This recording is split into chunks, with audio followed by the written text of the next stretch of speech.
ಕರಾವಳಿ ಭಾಗದ ಅತಿ ದೊಡ್ಡ ಜಾತ್ರೆಗಳಲ್ಲಿ ಒಂದಾಗಿರೋ ದಕ್ಷಿಣ ಕನ್ನಡ ಜಿಲ್ಲೆಯ ಪುತ್ತೂರಿನ ಮಹಾಲಿಂಗೇಶ್ವರ ದೇವಸ್ಥಾನದ ಜಾತ್ರೋತ್ಸವದಲ್ಲಿ ಕುಡುಕರ ಮತ್ತು ಭಿಕ್ಷುಕರ ಉಪಟಳ ಜಾಸ್ತಿಯಾಗಿದೆ. ಹಗಲು ವೇಳೆಯಲ್ಲಿ ದೇವಸ್ಥಾನದ ಆವರಣಗಳಲ್ಲಿ ಮಲಗಿ ರಾತ್ರಿ ವೇಳೆಯಲ್ಲಿ ಭಿಕ್ಷಾಟನೆ, ಕುಡಿದು ತೂರಾಡುವ ಈ ವ್ಯಕ್ತಿಗಳಿಂದಾಗಿ ಭಕ್ತರಿಗೆ ಕಿರಿಕಿರಿಯಾಗುತ್ತಿದೆ. ಬೇರೆ ರಾಜ್ಯಗಳಿಂದ ಜಾತ್ರೆಯ ಸಂದರ್ಭದಲ್ಲಿ ಪುತ್ತೂರಿನಲ್ಲಿ ಸೇರುವ ಈ ತಂಡಗಳು ಕಳ್ಳತನದಲ್ಲೂ ತೊಡಗುತ್ತಿದ್ದು, ಸಂಬಂಧಪಟ್ಟ ಇಲಾಖೆಗಳು ಕ್ರಮ ಕೈಗೊಳ್ಳದಿದ್ದಲ್ಲಿ ಮುಂದಾಗುವ ಅನಾಹುತಗಳಿಗೆ ಇಲಾಖೆಗಳೇ ನೇರ ಹೊಣೆಯಾಗುತ್ತೆ ಅನ್ನೋ ಎಚ್ಚರಿಕೆಯನ್ನು ಭಕ್ತರು ರವಾನಿಸಿದ್ದಾರೆ. ಸುಮಾರು 20 ದಿನಗಳ ಕಾಲ ನಡೆಯೋ ದಕ್ಷಿಣ ಕನ್ನಡ ಜಿಲ್ಲೆಯ ಪುತ್ತೂರಿನ ಮಹಾಲಿಂಗೇಶ್ವರ ದೇವಸ್ಥಾನದ ವಾರ್ಷಿಕ ಜಾತ್ರೋತ್ಸವದ ಕರಾವಳಿಯ ಅತೀ ದೊಡ್ಡ ಜಾತ್ರೆಗಳಲ್ಲಿ ಒಂದಾಗಿದೆ. ದಕ್ಷಿಣ ಕನ್ನಡ ಜಿಲ್ಲೆಗೆ ಸಂಬಂಧಿಸಿದಂತೆ ಅತೀ ದೊಡ್ಡ ಜಾತ್ರೆ ಇಲ್ಲೇ ನಡೆಯುತ್ತದೆ.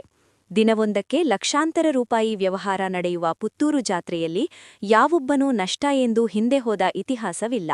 ಇದೇ ಕಾರಣಕ್ಕೆ ಈ ಜಾತ್ರೆಯಲ್ಲಿ ಸ್ಟಾಲ್ ಹಾಕಲು ರಾಜ್ಯ ಹಾಗೂ ಹೊರರಾಜ್ಯದ ವ್ಯಾಪಾರಿಗಳು ಆಗಮಿಸೋದು ಇಲ್ಲಿನ ವಿಶೇಷತೆಯೂ ಆಗಿದೆ.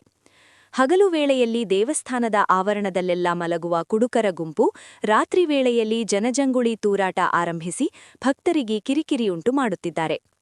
ಅಲ್ಲದೆ ಭಿಕ್ಷಾಟನೆಯ ನೆಪದಲ್ಲಿ ಕೆಲವರು ಕಳ್ಳತನದ ಕೃತ್ಯಗಳಲ್ಲೂ ತೊಡಗಿಕೊಂಡಿದ್ದು, ಈ ಬಗ್ಗೆ ಹಲವು ಬಾರಿ ಸಂಬಂಧಪಟ್ಟ ಇಲಾಖೆಗಳಿಗೆ ಮಾಹಿತಿಯನ್ನು ನೀಡಲಾಗಿದೆ. ಆದರೆ ಯಾರೂ ಇತ್ತ ಗಮನ ಹರಿಸಿಲ್ಲ. ಒಂದು ವೇಳೆ ಈ ಬಾರಿ ಕಳ್ಳತನದಂತಹ ಪ್ರಕರಣ ನಡೆದಲ್ಲಿ ಅದಕ್ಕೆ ಇಲಾಖೆಗಳೇ ನೇರ ಹೊಣೆಯಾಗಬೇಕಾಗುತ್ತದೆ ಎಂದು ಭಕ್ತರು ಎಚ್ಚರಿಸಿದ್ದಾರೆ. ದಿನವೊಂದಕ್ಕೆ ಲಕ್ಷಾಂತರ ರೂಪಾಯಿ ವ್ಯವಹಾರ ನಡೆಯುವ ಪುತ್ತೂರು ಜಾತ್ರೆಯಲ್ಲಿ ಯಾವೊಬ್ಬನೂ ನಷ್ಟ ಎಂದು ಹಿಂದೆ ಹೋದ ಇತಿಹಾಸವಿಲ್ಲ.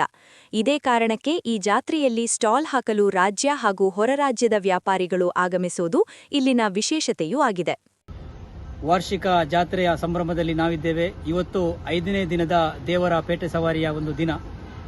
ಇವತ್ತು ಬೆಳಿಗ್ಗೆಯಿಂದ ನಾವು ಸ್ವಯಂ ಸೇವಕರಾಗಿ ದೇವಸ್ಥಾನದಲ್ಲಿ ದುಡಿತಿದ್ದೇವೆ. ಮಹಾಲಿಂಗೇಶ್ವರ ಸಂರಕ್ಷಣಾ ಸಮಿತಿಯ ಸದಸ್ಯರು ಕಳೆದ 5 ದಿನಗಳಿಂದ ಕೂಡ ಮಹಾಲಿಂಗೇಶ್ವರ ಸಂರಕ್ಷಣಾ ಸಮಿತಿಯ ಸದಸ್ಯರು ಪ್ರತಿಯೊಂದು ಕಾರ್ಯದಲ್ಲಿ ಕೂಡ ದೇವಸ್ಥಾನದ ಎಲ್ಲ ಕೆಲಸದಲ್ಲಿ ಕೂಡ ಕೈ ಜೋಡಿಸುತ್ತಿದ್ದಾರೆ.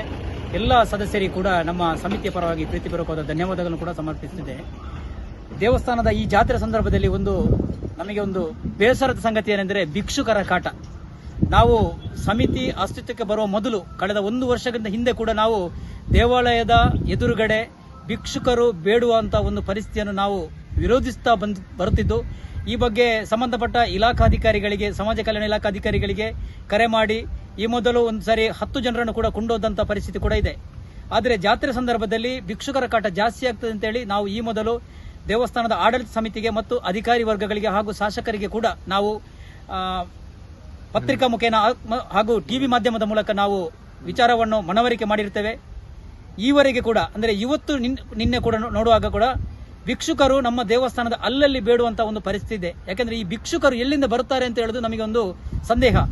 ಬೆಳಿಗ್ಗೆ ತಂದು ಭಿಕ್ಷುಕರನ್ನು ಪೇಟೆಯಲ್ಲಿ ಬಿಟ್ಟು ರಾತ್ರಿ ಕೊಂಡೋಗುವಂತ ಒಂದು ವ್ಯವಸ್ಥೆ ಸದಾ ಇದರಲ್ಲಿ ಇದೆ ಅಂತೇಳಿ ನಮಗೆ ಗೊತ್ತಾಗ್ತದೆ. ಯಾಕಂದ್ರೆ ಈ ಭಿಕ್ಷುಕರು ನಿನ್ನೆ ನಮ್ಮ ಆಡಳಿತ ಸಮಿತಿಯವರೊಬ್ಬರು ಹೇಳಿದ್ರು, ಸುಬ್ರಹ್ಮಣ್ಯದಲ್ಲಿ ಕೂಡ ಇದ್ರಂತೆ. ಯಾಕಂದ್ರೆ ಒಮ್ಮೆ ಸುಬ್ರಹ್ಮಣ್ಯಕ್ಕೆ ಹೋಗ್ತಾರೆ, ಪೊಳಲಿಯಿಂದ ಇಲ್ಲಿಗೆ ಬರ್ತಾರೆ, ಸುಬ್ರಹ್ಮಣ್ಯಕ್ಕೆ ಹೋಗ್ತಾರೆ. ಅಂದ್ರೆ ಅವ್ರದ್ದೊಂದು ಚಲನವಲನ ಅಂದ್ರೆ ಭಿಕ್ಷುಕರದ ಅಂದ್ರೆ ಅವರು ಕೇವಲ ಭಿಕ್ಷೆ ಬೇಡುವುದಲ್ಲ, ಅದರಲ್ಲಿ ಹಿಂದೆ ಯಾವುದೋ ಒಂದು ಹಣ ಮಾಡುವಂತ ಒಂದು ದಂಧೆ ಇದು ಕೂಡ ಇದೆ ಅಂತೇಳಿ ನಮಗೆ ಕಂಡು ಬರ್ತದೆ. ಆದ್ದರಿಂದ ಮಾನ್ಯ ಶಾಸಕರು, ಆಡಳಿತ ಸಮಿತಿಯವರು ಹಾಗೂ ಇಲಾಖಾಧಿಕಾರಿಗಳು ತಕ್ಷಣ ಜಾತ್ರೆ ಇನ್ನು 5 ದಿನ ಆಗಿದೆ, ಇನ್ನು 4-5 ದಿನದಲ್ಲಿ ಕೂಡ ಯಾವುದೇ ಭಿಕ್ಷುಕರ ಕಾಟ ಇರಬಾರದು, ಮತ್ತೆ ಕಳ್ಳಕಾಕರ ಕಾಟ ಕೂಡ ಇದೆ, ಇದನ್ನು ಕೂಡ ಸಂಪೂರ್ಣ ತೊಲಗಿಸಬೇಕು ಅಂತೇಳಿ ಈ ಮೂಲಕ ಮನವಿ ಮಾಡುತ್ತಿದ್ದೇವೆ. ಒಂದು ಭಾಗದಲ್ಲಿ ಭಿಕ್ಷೆ ಬೇಡುವಂಥದ್ದು, ಇನ್ನೊಂದು 16 ಮತ್ತು 17ನೇ ತಾರೀಕಿಗೆ 16ನೇ ದಿವಸ ತಾಯಿ ಉಲ್ಲಾಳಿತಮ್ಮನ ಭಂಡಾರ ಬರುವ ದಿವಸ ಅತಿ ಹೆಚ್ಚು ಭಕ್ತಾದಿಗಳು ಸೇರುವಂಥದ್ದು ಈ ದೇವಾಲಯದ ಗದ್ದೆಯಲ್ಲಿ. ಮತ್ತು 17ನೇ ತಾರೀಕಿನಂದು ನಮ್ಮ ಬ್ರಹ್ಮರಥ ಇರುವ ಕಾರಣ ಇಡೀ ಜಿಲ್ಲೆ ಬೇರೆ ಬೇರೆ ರಾಜ್ಯಗಳಿಂದ ಭಕ್ತ ಸಮೂಹವೇ ಇಲ್ಲಿ ಸೇರುವಂಥದ್ದು. ಈ ಸಂದರ್ಭದಲ್ಲಿ ಏನಾಗ್ತದೆ ಅಂತ ಹೇಳಿದ್ರೆ, ಭಕ್ತಾದಿಗಳು ದೇವರ ಕಡೆಯಲ್ಲೇ ಗಮನವನ್ನು ಹರಿಸುವಾಗ ಈ ಭಿಕ್ಷುಕರು ಏನ್ ಮಾಡ್ತಾರೆ ಅಂತ ಹೇಳಿ ಭಿಕ್ಷುಕರ ಒಂದು ರೂಪದಲ್ಲಿ ಅವರು ಕಳ್ಳತನವನ್ನು ಕೂಡ ಮಾಡುವಂಥದ್ದು ಅದು ನಮಗೆಲ್ಲ ಗೊತ್ತಿದೆ. ಅದು ತುಂಬಾ ಸಲ ಅದರ ಬಗ್ಗೆ ನಮಗೆ ಮಾಹಿತಿ ಸಿಕ್ಕಿದ ಕಾರಣ ಕಳ್ಳತನ ಮಾಡುವಂತ ಪ್ರಕ್ರಿಯೆ ಕೂಡ ನಡೆದಿದೆ. ಇದನ್ನು ಈ ಸಂದರ್ಭ ಆಗುವುದರಿಂದ ಮತ್ತು ಮಕ್ಕಳು ನೋಡಿ, ಚಿಕ್ಕ ಚಿಕ್ಕ ಮಕ್ಕಳು ಕೂಡ ಆಚೀಚೆ ಹೋಗುವಾಗ ಮಕ್ಕಳಲ್ಲಿ ಚಿನ್ನದ್ದು ಸರ ಅದೇನಾದ್ರು ಇದ್ರೆ ಅದನ್ನು ಎಳೆಯುವಂತ ಪರಿಸ್ಥಿತಿ, ಇಂಥದ್ದೆಲ್ಲ ಘಟನೆ ಆಗಿದೆ ಮುಂಚೆ ಕೂಡ. ಅಂಥದ್ದು ಆಗಬಾರ್ದು. ದಯಮಾಡಿ ಈ ಭಿಕ್ಷುಕರ ಇಲಾಖೆಯಿಂದ ದಯಮಾಡಿ ಯಾರು ಆ ಇಲಾಖೆ ಅಧಿಕಾರಿಗಳಿದ್ದಾರ ಆ ಭಿಕ್ಷುಕರನ್ನ ಎಲ್ಲ ಇಲ್ಲಿಂದ ಶಿಫ್ಟ್ ಮಾಡಬೇಕು. ಅವರಿಗೆ ಏನು ನಿರಾಶ್ರಿತ ಕೇಂದ್ರಗಳಿದೆ ಅಲ್ಲಿ ತಗೊಂಡೋಗಿ ಹಾಕಬೇಕು. ಯಾಕೆಂತ ಹೇಳಿದ್ರೆ ನಮ್ಮ ತೆರಿಗೆಯ ಹಣದಿಂದ ಭಿಕ್ಷುಕರ ನಿಧಿಗೆ ಅಂತೇಳಿ ಈಗಾಗಲೇ ಟ್ಯಾಕ್ಸ್ ಅಲ್ಲಿ ಕಟ್ಟಾಗ್ತದೆ. ಹಾಗಾದ್ರೆ ಆ ಹಣ ಎಲ್ಲಿ ಹೋಗಿದೆ? ಅದನ್ನು ಏನ್ ಮಾಡ್ತಿದೆ ಸರ್ಕಾರ? ಎಲ್ಲವನ್ನು ನಾವು ಜನಗಳು ಸರ್ಕಾರದ ಗಮನಕ್ಕೆ ತರುವುದಾದ್ರೆ ಈ ಇಂಥ ಇಲಾಖೆಗಳು ನಮಗೆ ಬೇಕಾಗ್ತದಾ? ಅಗತ್ಯ ಉಂಟಾ ಅಂತ ಕೇಳುದು. ಯಾಕಂದ್ರೆ ನೋಡಿ, ಇದು ಅವರಿಗೆ ಗೊತ್ತಿರಬೇಕು. ಮೊನ್ನೆ ಅಧಿಕಾರಿಗಳ ಸಭೆ ಕರೆಯುವಾಗ ಅದರಲ್ಲಿ ಎಲ್ಲ ವಿಷಯಗಳಲ್ಲಿ ಪ್ರಸ್ತಾಪನೆ ಆಗ್ತದೆ. ಶಾಸಕರ ನೇತೃತ್ವದಲ್ಲಿ ಸಭೆ ಕೂಡ ಕರೆದಿದ್ದಾರೆ. ಅದರಲ್ಲಿ ಎಲ್ಲ ಇಲಾಖೆಯವರು ಭಾಗಿಯಾಗುವಾಗ ಇದು ಕೂಡ ಅದರಲ್ಲಿ ಸೇರ್ತದೆ. ಹಾಗಾದ್ರೆ ಆ ಇಲಾಖೆಯವರು ಬಂದು ಅದನ್ನು ಮುಂಜಾಗ್ರತಾ ಕ್ರಮವಾಗಿ ಯಾರೆಲ್ಲ ಭಿಕ್ಷುಕರಿದ್ದಾರೆ ಅವರು ಮೊದಲೇ ಅವರನ್ನು ಕರ್ಕೊಂಡು ಹೋಗುವಂತ ವ್ಯವಸ್ಥೆ ಮಾಡಿದ್ರೆ ಇಲ್ಲಿ ಕಳ್ಳತನ ಆಗುವಂತ ಪರಿಸ್ಥಿತಿ ನಿರ್ಮಾಣ ಆಗುದಿಲ್ಲ. ನಾವು ಅವರನ್ನು ಹುಡುಕೊಂಡು ಹೋಗುವಂತ ಪರಿಸ್ಥಿತಿ ಕೂಡ ನಿರ್ಮಾಣ ಆಗುದಿಲ್ಲ. ಹಾಗಾದ್ರೆ ಅವರು ಮಾಡಬೇಕಲ್ಲ ಅಂತೇಳಿ ಅವರದ್ದು ಕೆಲಸ ಅದು. ಅದನ್ನು ನಾವು ಹೇಳ್ಬೇಕಾಗ್ತದ ಅಂತ ನಾವು ಹೇಳುವಂಥದ್ದು. ದಯಮಾಡಿ ಅದಕ್ಕೆ ಸಂಬಂಧಪಟ್ಟ ಆ ಇಲಾಖೆಯವರು ತಕ್ಷಣ ನಮಗೆ ಈಗ 16-17ಕ್ಕೆ ಯಾವ ಭಿಕ್ಷುಕರು ಈ ಗದ್ದೆಯಲ್ಲಿ ಕಾಣಬಾರ್ದು. ಎಲ್ಲಿಯಾದ್ರೂ ಕಂಡು ಅಲ್ಲಿ ಏನಾದರೂ ಕಳ್ಳತನ ಆಗ್ಬೋದು, ಏನಾದ್ರೂ ಅಲ್ಲಿ ತೊಂದರೆಗಳಾಗಿದ್ರೆ ಇದಕ್ಕೆ ನೇರ ಹೊಣೆ ಅವರೇ ಆಗ್ತಾರೆ ಅಂತೇಳಿ ಈ ಮೂಲಕ ನಾವು ಭಕ್ತಾದಿಗಳು ನಾವು ತಿಳಿಸ್ತಾ ಇದ್ದೇವೆ. ಇನ್ನೊಂದು ಕುಡುಕರ ಕಾಟ ವಿಪರೀತ ಆಗಿದ್ದು ಭಕ್ತಾದಿಗಳಿಗೆ ತೊಂದರೆ ಆಗ್ತಿದೆ. ಎಲ್ಲಿ ಹೋದ್ರೂ ಕುಡಿದು ತೊಂದರೆ ಮಾಡುವಂಥದ್ದು.